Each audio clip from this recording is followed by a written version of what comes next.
I guess. Do better next time. We're actually live now because it says live at the top. But we were recording. So we were recording, but we weren't live. What's the difference?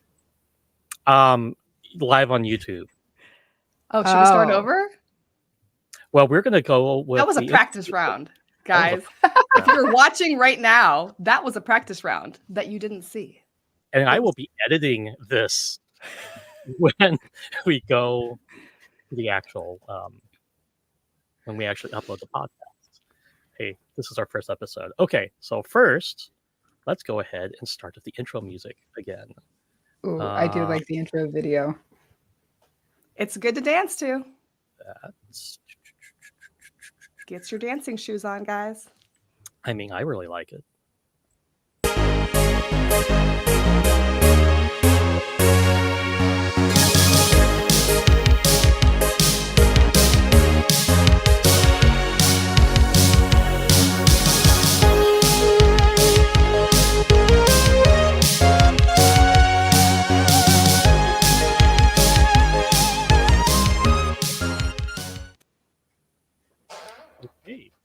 Now we are back to normal. Welcome to our podcast. This is where we're going to talk about nerdy topics, our favorite fandoms, and deep dive into just anything that's... Hello. You disappeared. I disappeared. Gotta love it. Anyway, Marty, take it from here. Yeah, so this is our nerdy podcast, another fracking podcast. We're going to be talking all things nerdy, fandoms, sci-fi, science, and technology in today. And we are supposed to be doing introductions, but we just lost Joseph. We did. So I'm sure he will be back, though. He's just having technical difficulties. Yes. So I'll go ahead and introduce myself. I am Marty. I am a crime, suspense, and thriller author. I write under the pen name Karin Nordin. I have a background in biochemistry, English literature, creative writing, and Scandinavian cultural studies. And that was almost the intro again, which I guess you guys can't get enough of. Or we can't get enough of it. It's really good. The intro was fun to make, except it took up my entire Friday. And people kept asking, what are you doing sitting over there in the corner? And I'm like, I am very focused on secretly downloading everybody's TikTok videos and getting rid of the watermark. It's time consuming. It is. It is. And Van, who are you? I am Van. I am what I would consider a very general nerd. I know a lot about nothing. Or a little about everything. Little about everything. I follow whatever happens to be the most interesting thing at the time. And I don't stay on one subject very long. So I feel like I never know enough about any subject to be an expert. But I know a little bit about so many exciting things. See, my first introduction was better. Can you at least hear me? I can hear you. Okay. So I'm not sure what's going on with my video. I will be right back. I think I know what to do now. For those of you who may be watching, this is a first-time run-through. We're all newbies at this podcast game, and clearly it shows. Technology can be difficult. I mean, as long as this is not like a Terminator moment and we're about to like Skynet ourselves, I'm going to say we're okay. Yeah. Is he back? And he's back. He's back. He's moving. And I just realized that if I want to swap, I have to leave the studio and come back in. Anyway. It's your turn to introduce yourself, Joseph. Hey, I'm Joseph. I'm the technical expert here. And doing really well at it. Well, I was trying to be fancy with like my camera and like EOS Studio, and that's just not in the cards for the cable that I actually own to connect everything. So, yay. It's entirely possible that while you were gone, we were not recording. No, we're definitely recording and okay. streaming. Okay. Yeah, it's just recording. Anyway. Look, we've got this. I'll chop it up. It's totally fine. We're professionals here. I'm Joseph. I have been watching sci-fi since I was 3 years old. I have a background in genetics. I also randomly have like a master's degree in history for whatever reason. So in particular, Irish history. And I work in cybersecurity now because genetics got boring. I don't know how else to explain that. Because you weren't allowed to make dinosaurs in the lab. That's this is actually part of it. Kind of fun fact, I worked on the Human Genome Project, which was actually really boring. So, like... That makes me very sad that that's boring. But I understand that it would be boring. Boring. Like, I just used I that pipe. feel like it would be very tedious day to day. It was very tedious. It was the same thing, like, every single day. Anyway, yep, that's me, a bored former biologist. So, intro topic, right? That's what we've moved on to, I think. Yes. Okay, favorite fandoms. Who wants to go first? I feel like this question is offensive and I should not be forced to answer it because it's like picking your favorite child. This is true. You can't do that. I actually sat down and made myself a list this morning, and I was trying to think of like, okay, what fandoms, if I had to explain myself to somebody using just fandoms, like what would I actually like say to them? Like, if you want to know me, these are the fandoms you have to like read or watch. And it was very difficult because I was like, it's getting way too long. This list is too long. Nobody has time to do that. You need a lifetime. I was trying to give myself like a limit. Like you have to stop. You can't talk about that many. The limit does not exist. Yeah, no. My note got very long. Okay. Well, Joseph, what fandoms make up you, Joseph? Like, if we wanted to get to know you, what would we have to watch? Obviously, Star Trek. Obviously, Star Trek. And by the way, save Lower Decks. Just throwing that out. And Prodigy. I want to bring Prodigy back for a third season. Oh my goodness, Prodigy. I am excited to watch season 2 tomorrow because season 1 was so good. I have to admit that it was really hard to get here because I live in Europe, and it was really hard to get Prodigy. And I actually just watched it yesterday for the first time. Oh. So I'm ready. So Gregory complains about this all the time. Yes. So yeah. I cannot believe how hard Paramount makes it for people to actually watch the things we want to watch. Anyway. So which Star Trek specifically are you? Okay. If you had to choose one or two. The history behind me is my mom would let me stay up late as a very young child to watch the original series with her. Right. So Spock definitely had a huge influence on me growing up, but I probably am somewhere in the Deep Space Nine canon if you were to pick one Trek. Miles O'Brien is like my hero. He's just this a union man, everyday guy who also happens to fix everything. They're like aliens with amazing powers, and here's Miles O'Brien keeping an entire ship from spinning off into space. And that kind of even resembles my current job. So I kind of love Deep Space Nine. So that's one fandom. Doctor Who is another show that I grew up watching. The original like run through of Doctor Who, starting with, names have escaped me because I am live and nervous. The guy with the scarf. The fourth Doctor? Doctor, yeah. It's definitely the fourth Doctor. I say that with almost confidence. Anyway. I think I can answer this question with the other shirt I almost wore today for this event. Oh, that yes. would have been he's number 4. He is right? number Yes. There we go. Number 4. Yes.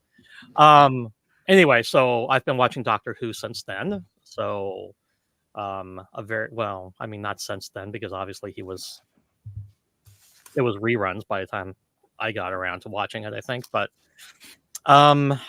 let's see what else. But which doctor? Who's your doctor then? Because everybody has their own doctor, right? Everybody has a doctor. Yeah.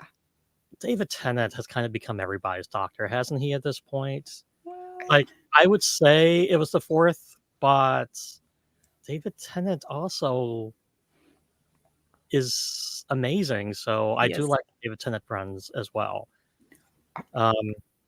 Probably David 4 as a human being is just amazing. Yes. Nick. I think that's what makes him such a great doctor as well. I mean, 9 was the doctor that I started with. So Right. I have a special place in my heart for 9. But yeah, David did fantastic. Yeah, that's fair. And I think like Sherlock Holmes would be the other thing that I read a lot of growing up and had a huge passion for. So if you were to explain me, it'd be like a mix of Sherlock Holmes and Doctor Who and something from Deep Space Nine, I would say. I love it. I love that Miles O'Brien is your favorite character as well from Deep Space Nine. It makes a lot of sense. I like the niche secondary characters in Star Trek. I feel like there's a lot of meat to the secondary characters that you don't see in a lot of other fandoms. He was in so many episodes of Trek. Because he was in all of Deep Space Nine, and then he was in a little bit of TNG. So, I think Michael Dorn's the only guy who's been. Well, there's probably a few who have been on more, but Michael Dorn was on the most, right? So, but yeah, Miles O'Brien. I think that's a great choice. Yeah, that's a good list. Van, do you want to go next, or should I go?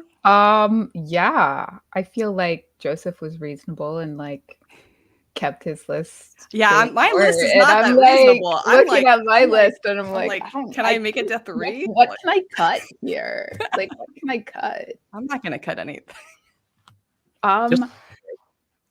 I don't remember watching my first Star Trek episode, and like part of me is really sad about that because so many of my friends have this like moment. They went and saw this movie in theater. They were sitting down with somebody. They watched this episode. Like they remember it. And I'm like, I don't remember. Anytime Star Trek came on the TV and my parents were flipping through, they just turned it on. Like in the middle of an episode, they would turn it on. So that was the original series and the Next Generation. Were mostly like what came on the TV and we watched. But like, I don't remember my first one. I do remember like growing up, Spock and Data were like who I related to the most, which looking back makes a lot of sense. But yeah, Star Trek, huge. I do think my favorite series now is either Voyager or Discovery, and I am torn between the two. But I love those two though as a combination because there are a lot of similarities between them. They kind of like run parallel with each other, like storytelling wise, I think.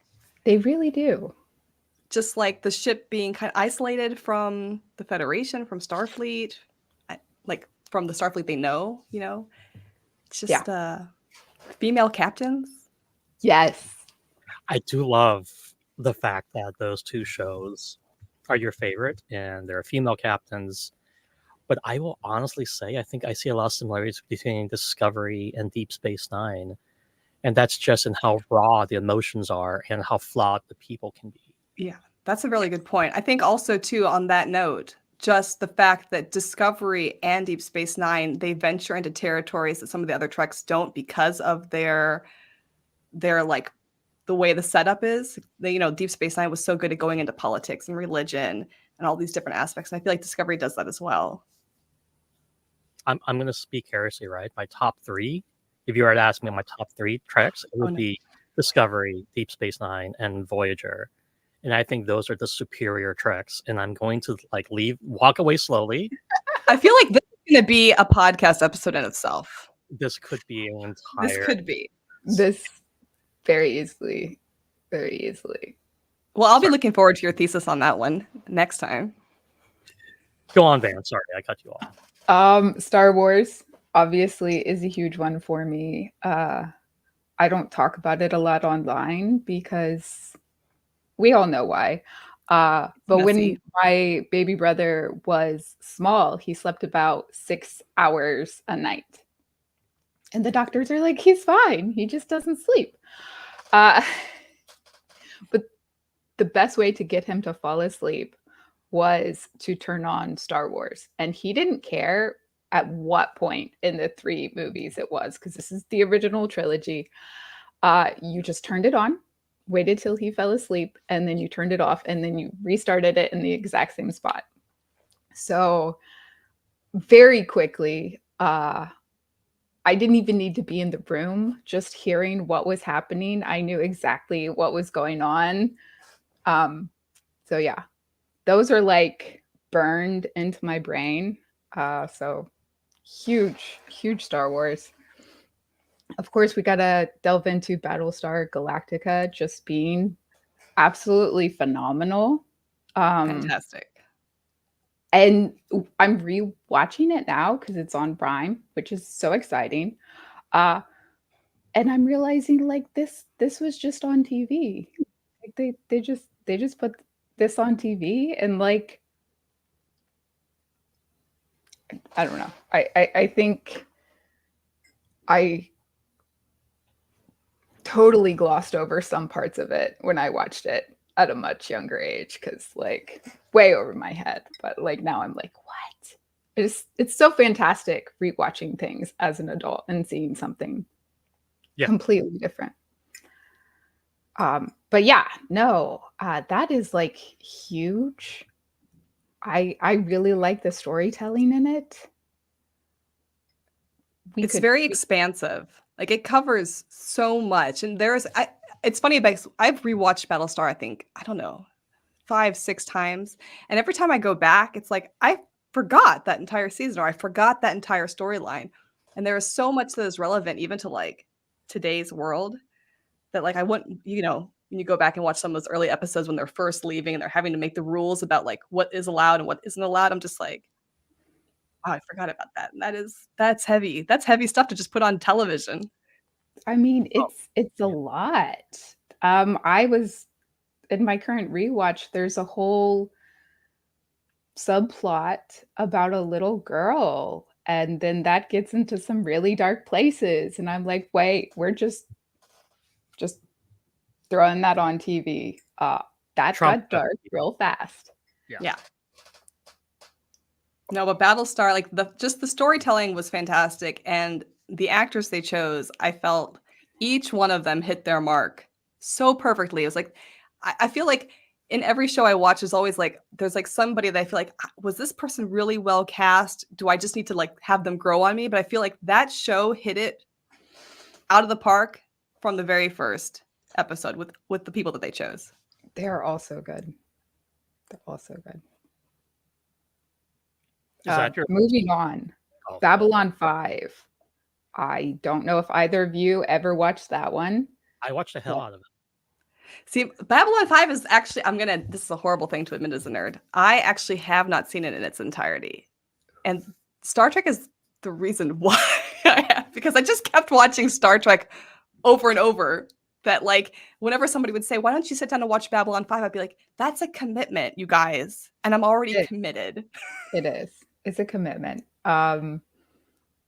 It influenced a lot of my teens though, because we would like watch it, but we wanted to share it with some of our best friends who didn't have cable or satellite. So like we had like the VCR, and like we were trying to cut out the commercials. So like we're like trying to record just Babylon 5 and like stop the recording, wait for the commercials, restart. But we rewatched it so many times. It's so amazing. If you sit down and watch it now, it is very relevant, and it has aged really well, really well. I'll have to add it to my list. I'll just force myself to do it. if you like Deep Space Nine, you will love Babylon 5 that's because what everybody says, and I do love Deep Space Nine. So. the rumor They- is Paramount stole the idea and made Well, Deep Space Nine. there are a lot of parallels in between. And I think that they kind of liked the idea that was pitched. And they did want to turn it into a Star Trek show. And the creator said no. So I think they might have been like, oh, space station. That was fun. Let's do it. But yeah, there are a lot of similarities. But they are very different shows. And the character development across the 5 seasons is very similar to Deep Space Nine. Yep. Like we got a lot of development from all the characters, like even side characters. Some of the best romances in television, in my opinion, are in Babylon 5. Okay, that kind of intrigues me because that has always been like the one thing about Trek where I'm like, you guys could push the envelope just a little bit more here. And I feel like they finally did with Discovery. But before that, it's always been kind of like, will they, won't they? Let's wait 7 seasons and then never find out. So that might push me into watching it today. It did really well. It's very good.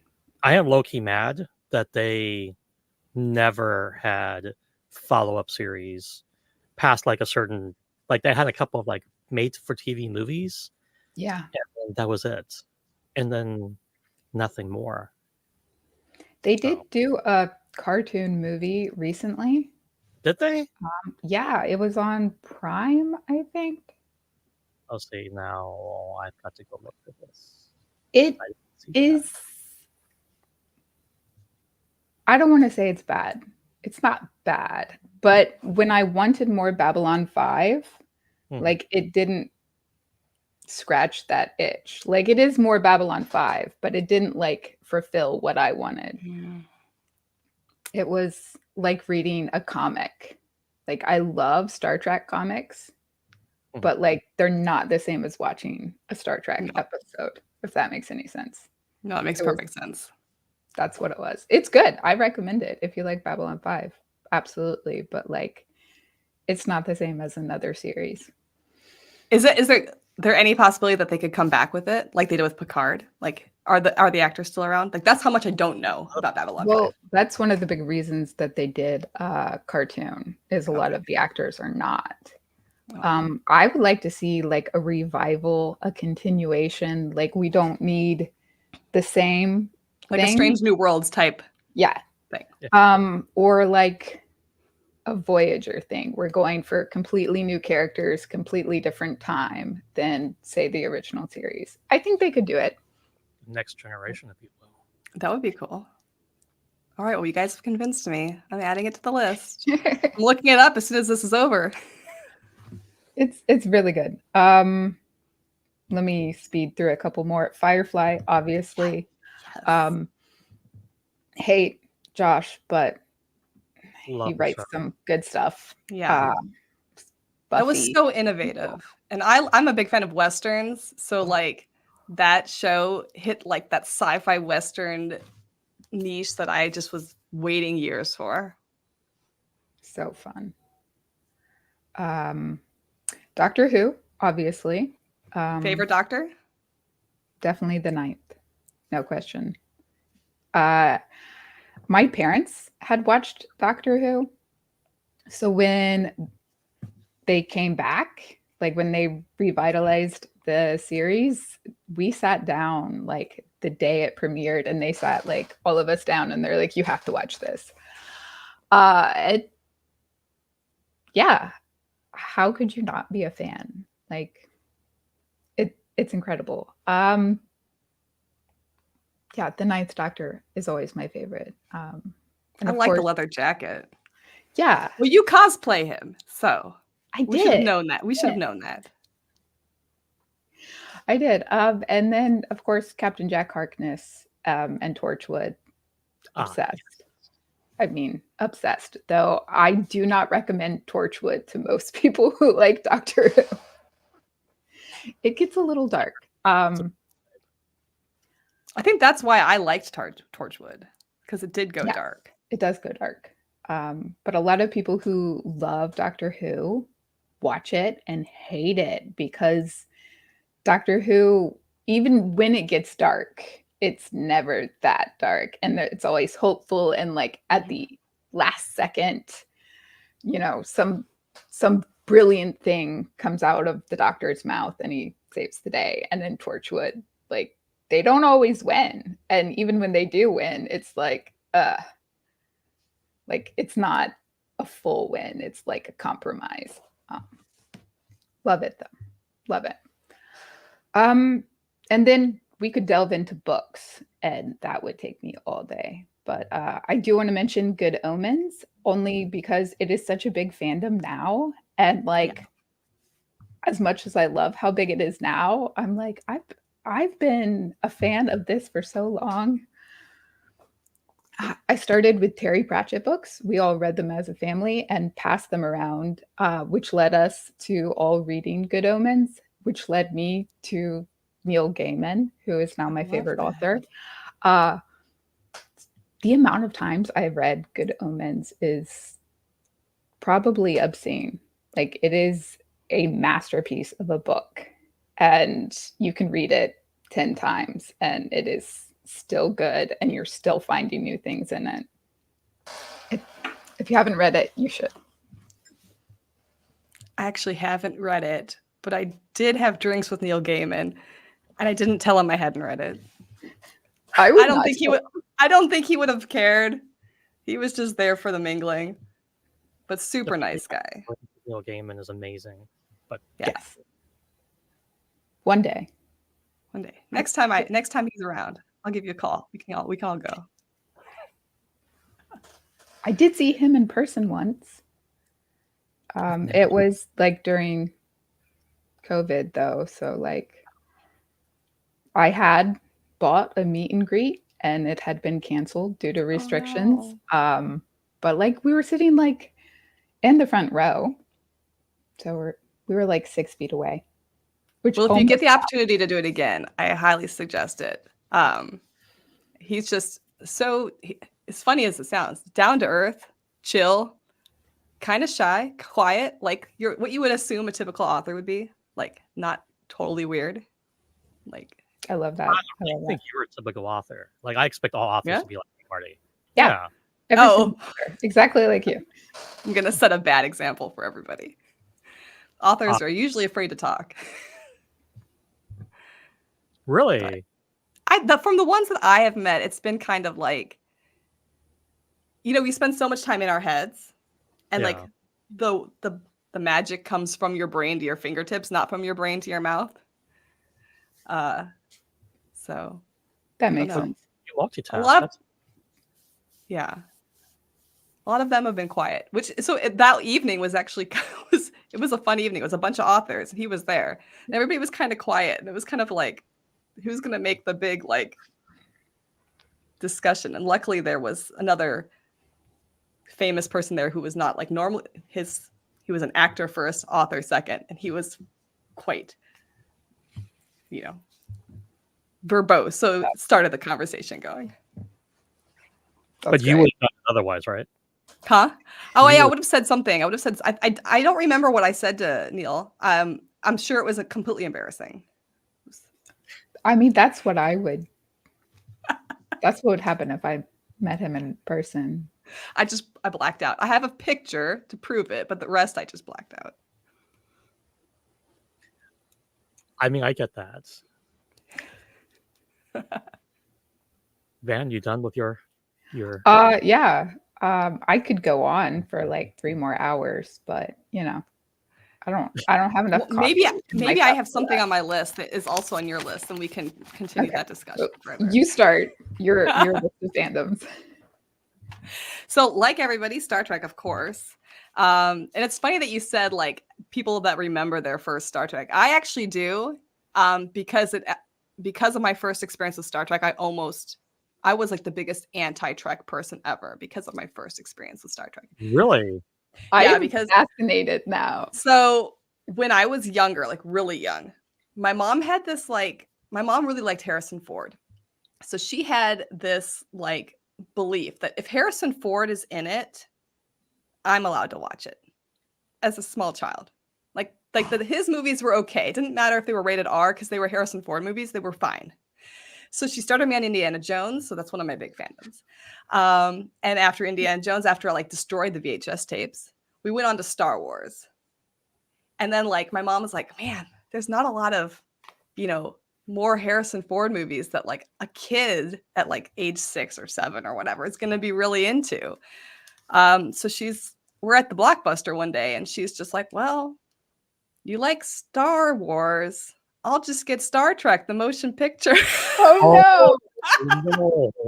Because my mom had actually never seen Star Trek, the motion picture, but she had watched TOS on TV when she was a kid. So she was like, well, I liked TOS as a kid. And back then you couldn't find TOS episodes. They just, unless it was rerunning on TV Land, Nick at Night or whatever. You couldn't go to the video store and get a VHS of TOS. So she got the motion picture, and I fell asleep as one would expect 15 minutes into the first blue streaming CGI. I woke up and there was still blue streaming CGI, and I just was like, Mom, this is the worst thing ever. Harrison Ford is not in it. This is so bad. And then a few years later, I think I was 8 or 9, I saw the reruns of TOS on TV, and then I was like, oh, now I get it. When they're younger and I can actually tell them apart at that time. I have a question. Did you ever watch Wrath of Khan or Search for Spock? No. So I saw the motion picture and then I was like, no, Mom, this is the worst thing ever. Star Trek. I hate it. I hate Star Trek, says the biggest Trekkie in the I couldn't watch it. But then after the TOS episodes, my mom went back to the Blockbuster, and I think she must have asked somebody at the Blockbuster, hey, what is Star Wars, but not like Star Wars? And I think they gave her The Voyage Home. And then I was hooked. That. I'm like, oh, whales. Oh, Spock is swimming with whales. I'm like, this is cool. Oh, I get it. I get it. This is my style, The generation, of course, we know the generation that we all wanted to be marine biologists, of course. Oh, yeah. I didn't want to be a marine biologist. I just wanted to swim with the whales like Spock. So I was like, let's do this, guys. Yeah, so that was my introduction to Star Trek. I love that. Yeah. I love that. I don't love that. I mean, if she had started you with the Wrath of Khan, I think you probably would have been a fan much earlier, but I would say if she had started me with Wrath of Khan, it would have been fine. And that is because of something else that's on my list here. Listen, when I watched Wrath of Khan, I was traumatized and bawling and it was the end of the world. At the end of the... Okay. My parents had to comfort me and then tell me that there was another movie and Spock came back. Spock was my favorite. Yeah, I watched that. It was my favorite too. And what's funny is I'm pretty sure I had seen The Voyage Home already. So you knew, but you didn't know. But I didn't know what order they were supposed to be in because I'm probably 5 or 6 at the time. But yeah, no, inconsolable. Yeah. I was 4 when Wrath of Khan came out.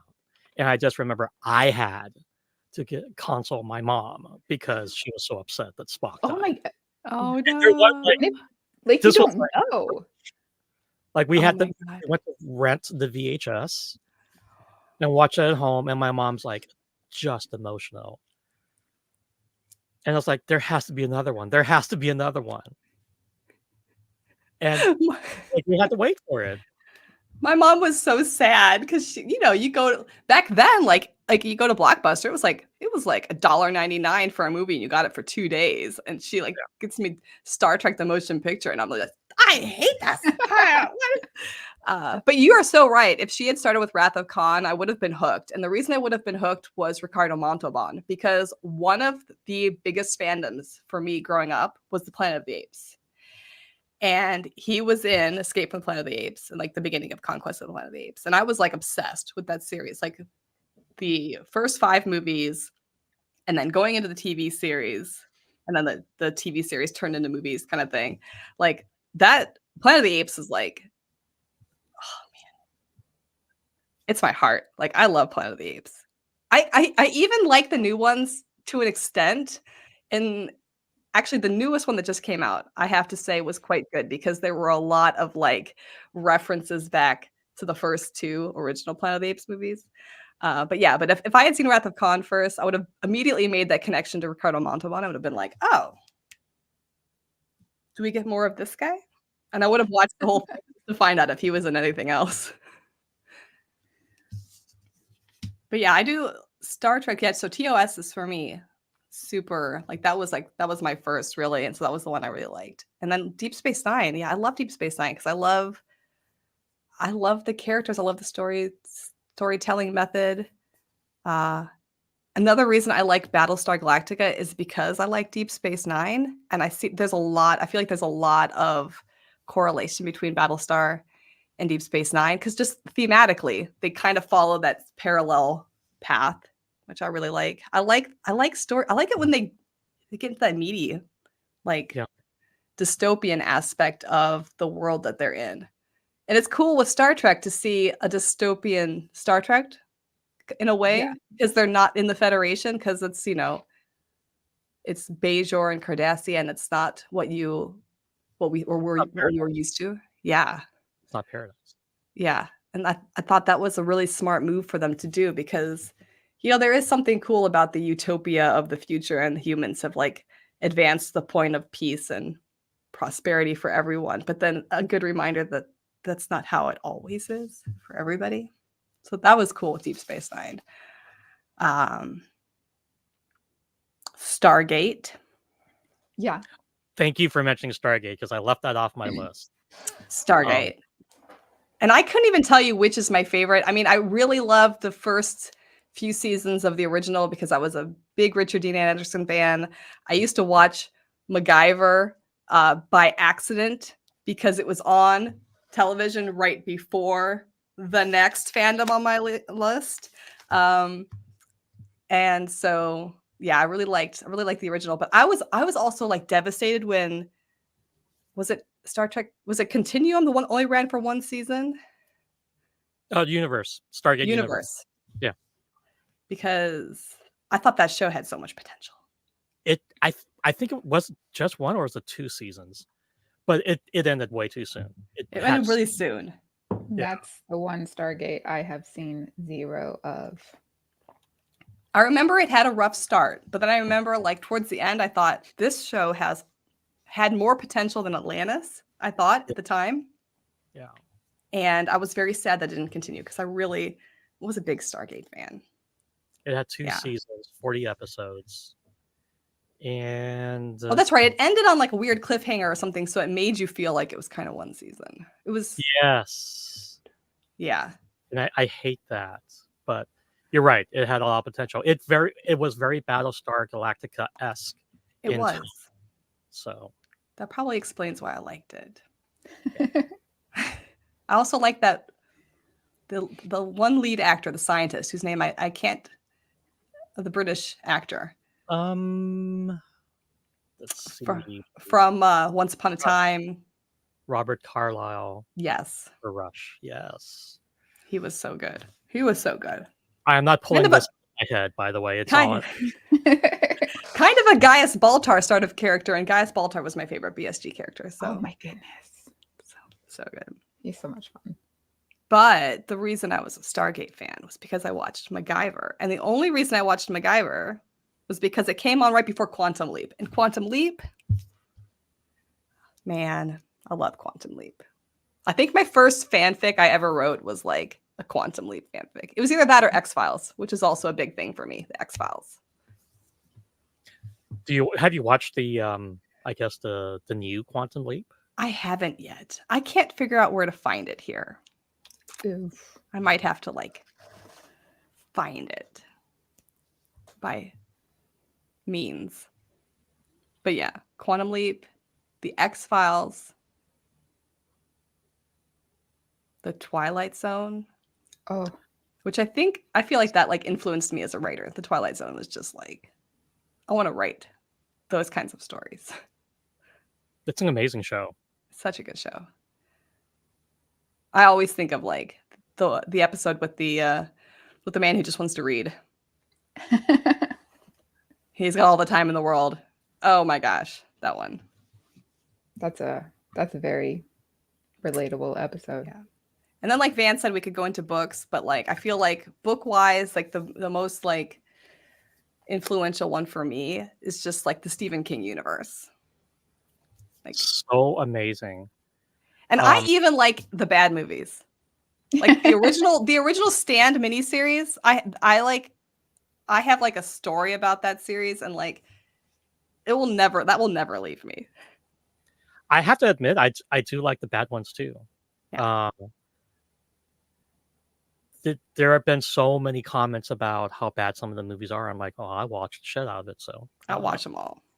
There's something about like, maybe it's because like we had this tradition as a like I started reading Stephen King because of my mom. She's a huge Stephen King fan, and we had this tradition that for Mother's Day we would buy my mom like a B-rated horror film from like the 50s or 60s because she was really into those, like The Blob and The Tingler and The House on Haunted Hill, and she loved those. So every year for Mother's Day we'd buy one of those for her and we would watch them.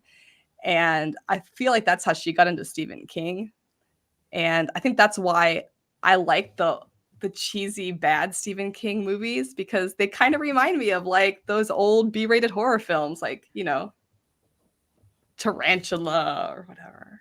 Okay, I'm going to say this, and you will judge me for it, and I'm okay with that. But I liked the really bad original sci-fi movies, like the original, like Sharknado.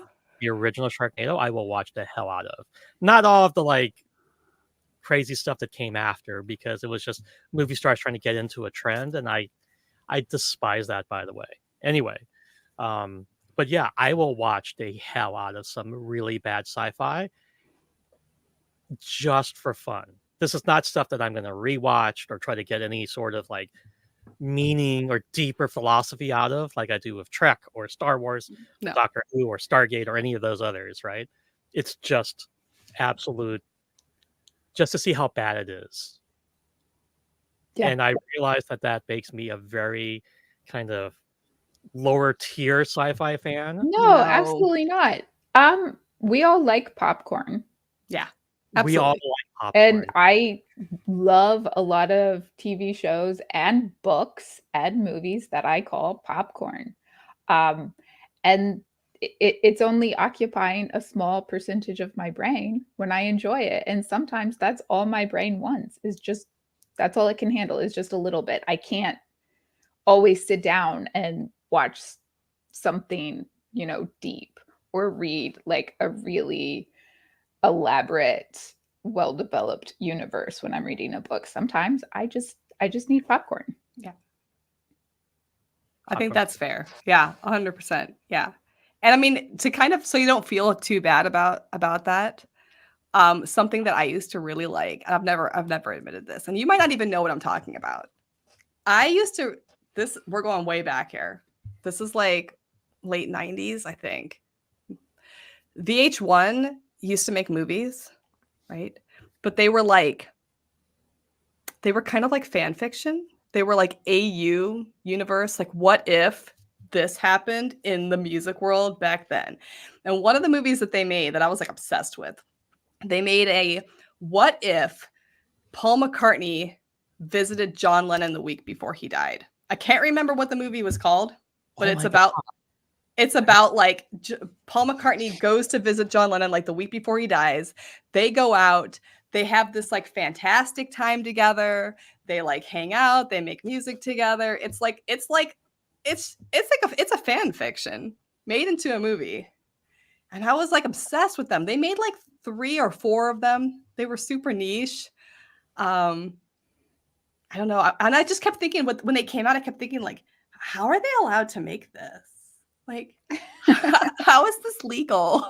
I'm pretty sure they didn't ask anybody if they could use their likeness or whatever. You can do anything as long as you're not popular enough to be noticed. Yeah. I mean, I noticed. But yeah, so I'll give you Sharknado if you'll give me my Beatles fanfics movies.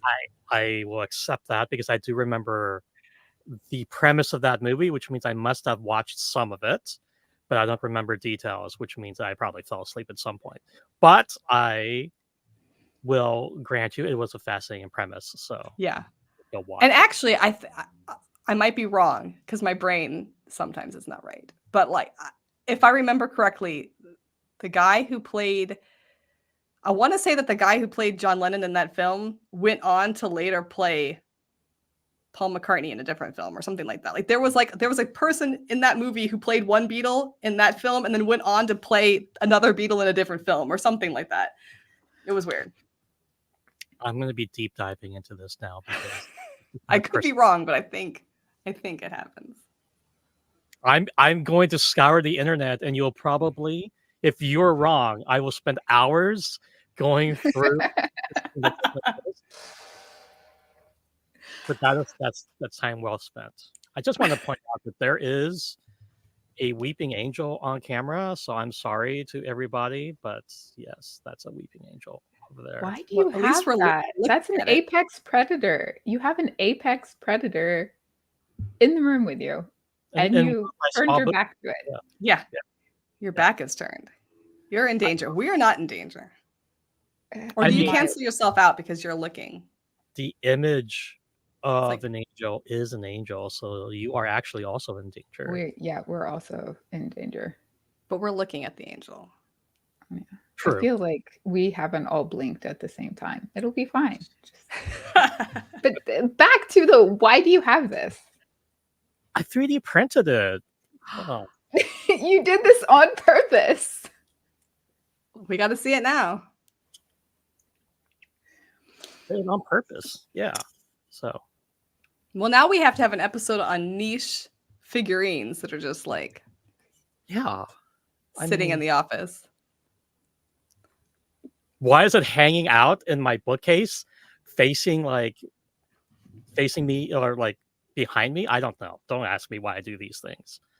Living I on the can't- edge. Kind of, yeah.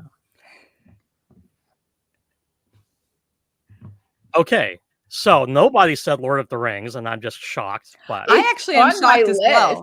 It's on Oh, my well- list. I do have it there, but like I was cutting my list down because like I didn't want to bring it up without like going on a 5-minute tangent about it. Tolkien is probably one of my favorites. I am not, deep level nerd on Tolkien like some people can be, right? Like Stephen Colbert, but I do love Yeah, Tolkien. he is. Yeah, I thought I was a Tolkien fan, and then I heard him talking about Tolkien. I was like, I'm just a nobody because holy crap, this dude has everything memorized. Yes. My best friend growing up was a huge Tolkien fan. And I tried to, I remember he gave me one of the books when I was like younger, and I tried and I couldn't get through it. And I felt really bad. And then later realized I probably should have started with The Hobbit. That was probably the one that I should have started with. Because I was like, why is it like 50 pages of descriptions of trees? But yeah.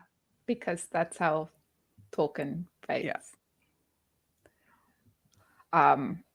I did not read it the first time. My dad read The Hobbit to us. I have 2 sisters who are very close in age to me, and he would read that as our bedtime story, and we moved on. He read The Lord of the Rings, all 3 books to us, and then 2 or 3 years later, he did it again. He started with The Hobbit, and he read. So I probably heard it 3 or 4 times before I was old enough to where I read it myself. So when I was sitting down and reading these like really long paragraphs about a bush, I was like, "Oh yeah, I've heard this before. It's fine. I can." Did you read like about read this it in your cute little dad's bush. voice though? I do hear it in my dad's voice when I read it. He did not sing the songs for us, which is fair, but we watched all of the movies when they came to theaters. We were super excited for them. And I remember being so angry when the DVDs came out because my parents would not buy them as soon as they came out because they knew that the like special edition was coming It's out. long. And they're like, no, you have to wait Oh. for that. You have to wait for that. We're not going to buy the DVD. We're going to wait. They're practical So- nerds. Yeah. But then we got the huge collector edition with all the behind the scenes, and we watched everything, all the commentaries, all the behind the scenes, like, but we would just have to wait until the more expensive DVD came out. They weren't going to buy both. But yeah, no, huge. Heard it so many times as a kid. I love how the people involved in those films, like the actors, they seem to still be like friends. Like that was like a bonding moment for those people. Like Star Trek is. It seems like Yeah. those people were always going to be like together.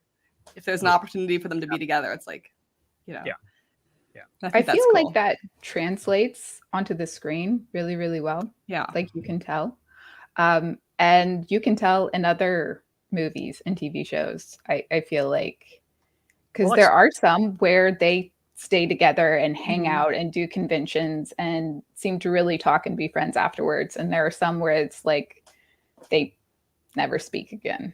So It's like Stargate, you know. You can see that those actors still talk and chat. And there's good chemistry on set. And just, you know, we get a behind the scenes look sometimes because of our friends at Three Fry Short.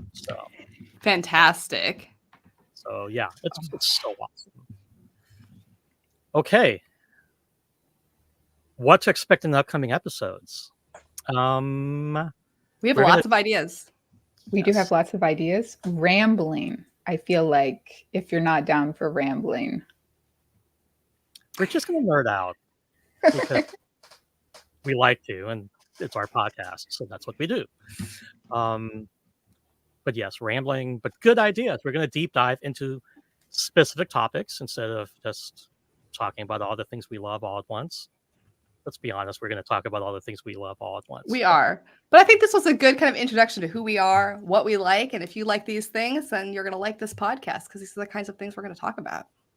Yes, and But and questions. If people want to ask us questions, we will have a presence. And I'm going to let you finish your point, Marty.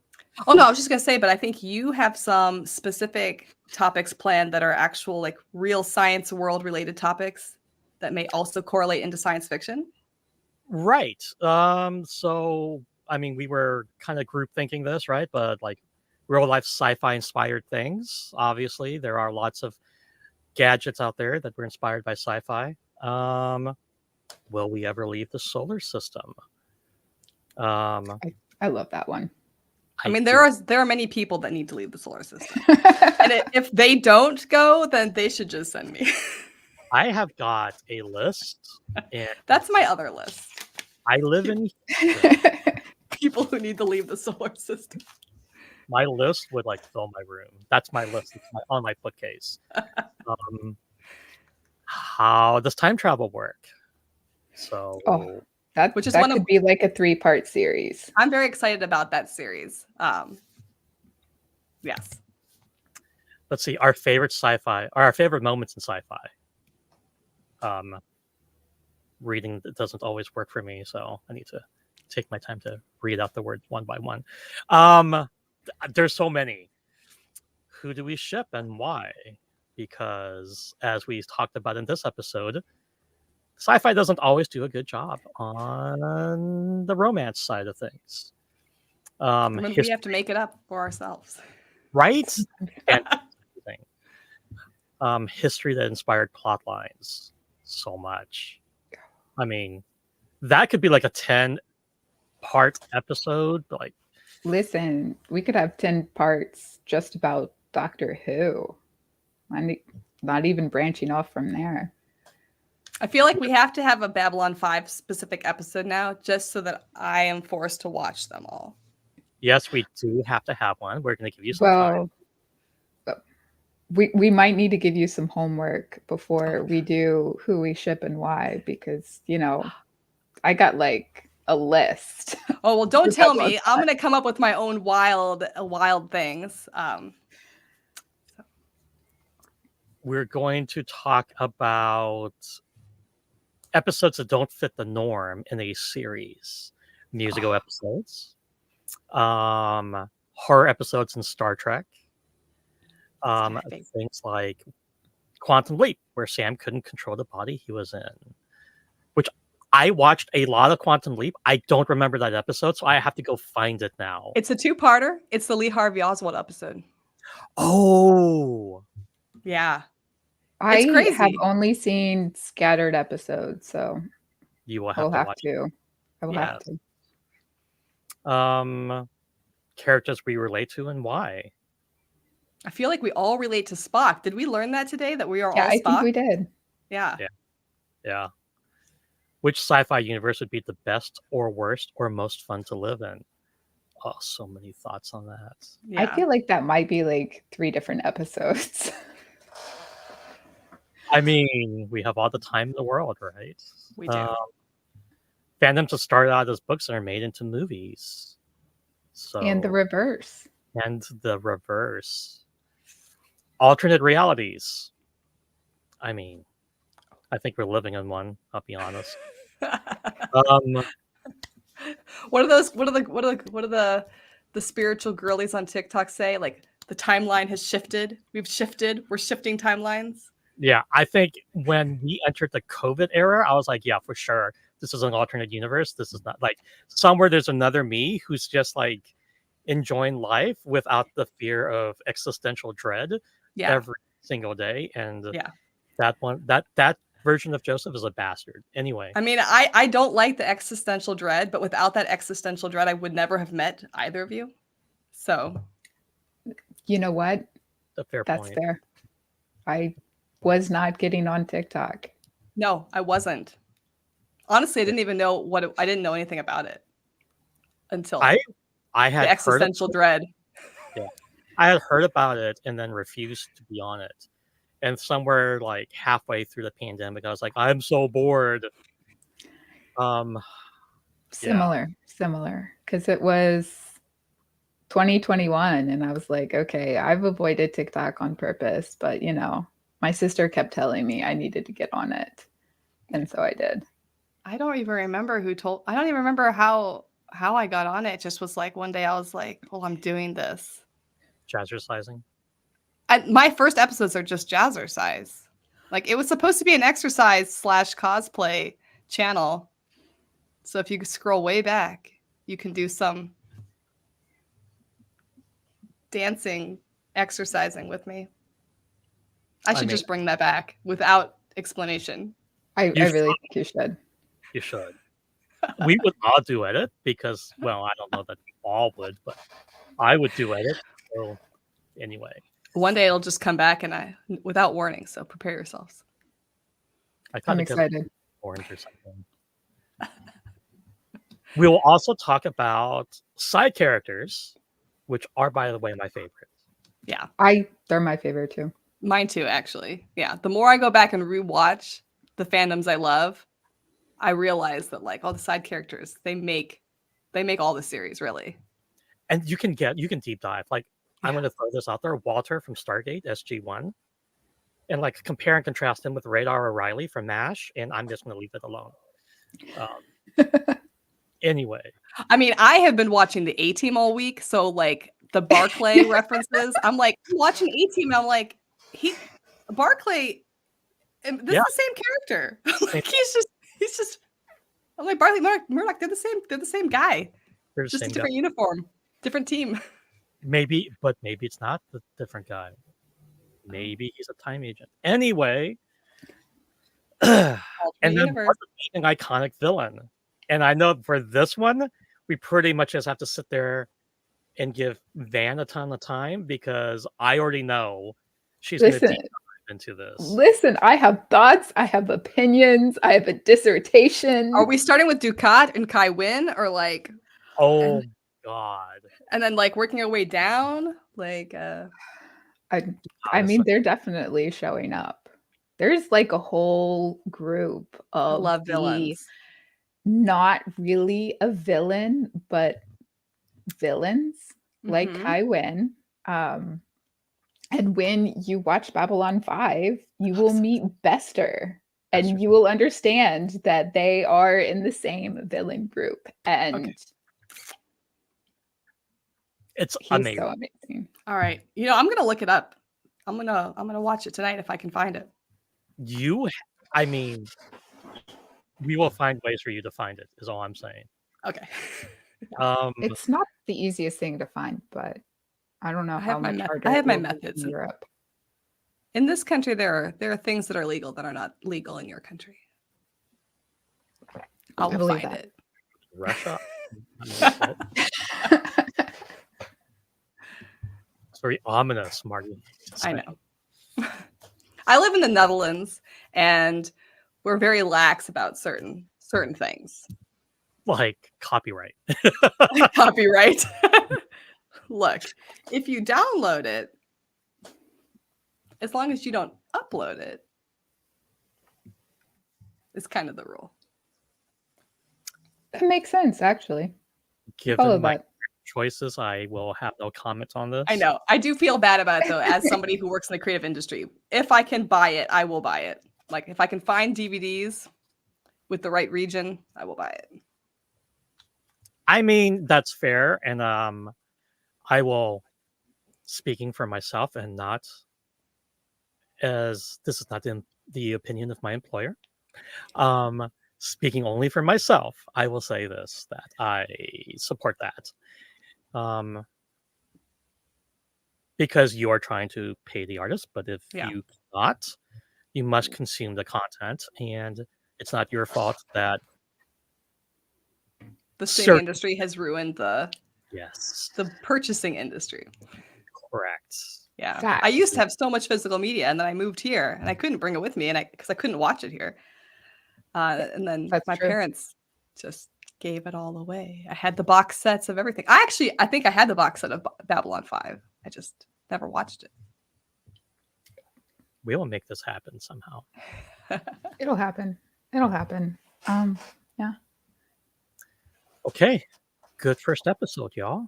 So are we signing off? Because I don't really have a catchy catchphrase or anything like that. We might have to work on a catchy. Yeah. If anybody has a catchphrase for us, we can try them out. We can. Ooh, a new one every time. Yeah. We can probably tell people that they can contact us on Yeah, our... where can we find you guys on social media? So we are on Instagram, Threads, YouTube, and we now have a TikTok. So we are in a whole... You can find Another Frackin' podcast in all the cool places. And we have a website, anotherfrackinpodcast.com, and I will put the socials on there. So you can find us in all of the places. Cool. All the cool places. And if you have which means not Facebook. Not Facebook, because Facebook is hell on earth. Anyway. But if anybody has any recommendations for episodes that they would like us to do, ideas, let us know. Yes, absolutely. I could probably talk about Barclay for 30 minutes. So if somebody wants a deep dive on Barclay. Oh, yeah. No, absolutely. Absolutely. At least. An entire episode on like hologram addiction. We can always just do this and just let you. There we go. See, I am a professional. I do know how to work. Look at that. That well played. It was very professional. I mean, I have some skills, not many, but there we go. Okay. I'm going to sign off with the Lower Decks. Safe Lower Decks. Later, y'all.